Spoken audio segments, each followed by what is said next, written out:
Temos aqui ainda uma citação de Paulo Leminski, um grande poeta e escritor brasileiro, conhecido da maioria dos poetas, eu acredito, principalmente pelo seu movimento poético na década de 80, e escreveu esse livro, A Lágrima do Peixe, uma obra sobre a obra de Marcel Machot, que é, assim por assim dizer, seu livro de referência em relação ao haikai.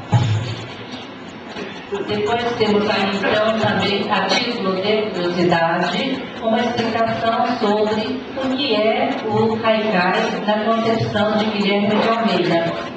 O haikai, aqui, original, na verdade não é muito correto dizer original, mas aquele haikai que se desprendeu do Roku, se virou haiku, e que o imigrante japonês trouxe para o Brasil, não tem rima nem título, porque em japonês não existe isso de rima e título, porque isso é uma referência nossa da poesia ocidental.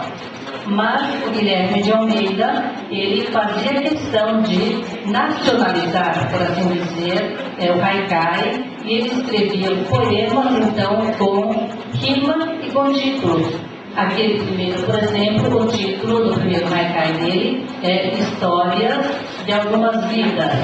Eu grafei ali em vermelho as rimas no primeiro e no terceiro verso, são rimas ao final do verso, e no segundo verso ele ainda conseguia colocar rimas internas na segunda e na última sílaba. Então é realmente coisa de gênio, porque é muito difícil esse tipo de rima. E no segundo haikai de Guilherme de Almeida, cujo título é Réstia, nós temos a rima pela telha van, ali rimando com manhã no último verso, e as rimas internas no segundo verso em se embrenha e o sol desenha. Então é assim uma riqueza muito grande e um trabalho de burilhamento mesmo da língua, mas um pouco distante daquele haikai trazido pelo imigrante japonês. E aqui, para encerrar então, alguns haikais compostos em português por imigrantes japoneses. Então, aquele imigrante que já está, assim por dizer, aculturado ao nosso país. O primeiro é de Nenpuku Sato. Esse Nenpuku Sato é um imigrante japonês, chegou em 1926 e é considerado o maior mestre de haikai fora do Japão. Nos idos de 30, 40, então época em que aquele imigrante ainda tinha a obrigação de trabalhar a terra, ele conseguiu reunir em torno de seu nome ou de seu ensinamento cerca de 6.000 discípulos de haikai. Então, se a gente considerar que estamos agora já 7 décadas para frente, e eu não consigo reunir 10 discípulos, ele conseguiu 3.000. Olha que história de vida desse Nenpuku Sato. E o haikai de baixo, de mestre Masuda Goga, que foi meu grande mestre, falecido recentemente, e eu fico muito emocionada de poder citá-lo. E por incrível que pareça, um haikai dele que fala justamente de finados. Mas foi um grande mestre também. Durante 7 décadas, ele se dedicou à pesquisa da natureza brasileira e escrevemos junto um catálogo onde nós classificamos os livros brasileiros.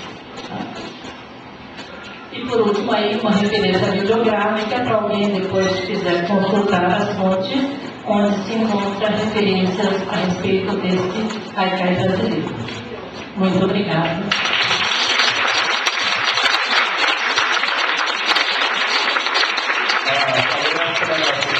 A prefeitura peruana em função, lógico, para conhecermos um pouco mais da cultura japonesa nesses 100 anos de imigração japonesa no Brasil, um povo que trouxe tanta coisa boa para esse país.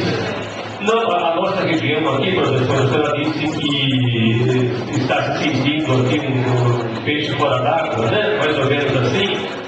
Nós até tínhamos tínhamos preparado uma homenagem diferente, depois acabou acontecendo de a criança não poder vir, mas nós íamos trazer uma criança de origem japonesa, né, que iria homenageá-la. Só que na região aqui de Dos Córregos, não é uma região que teve imigração forte japonesa, né, mas ali para a região de Bauru, Marília, Bastos, né, é uma região que tem uma colônia japonesa muito grande. Mas é uma honra tê-la conosco aqui também, né, nessa tarde.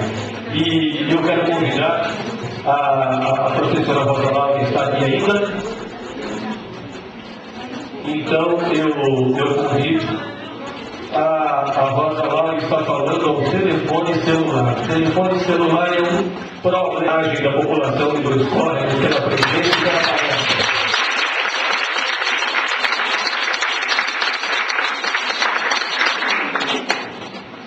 E assim, né, com a professora Erucuota, com os agradecimentos a ela por nos ensinar tanta coisa bonita a respeito da origem da poesia do Japão.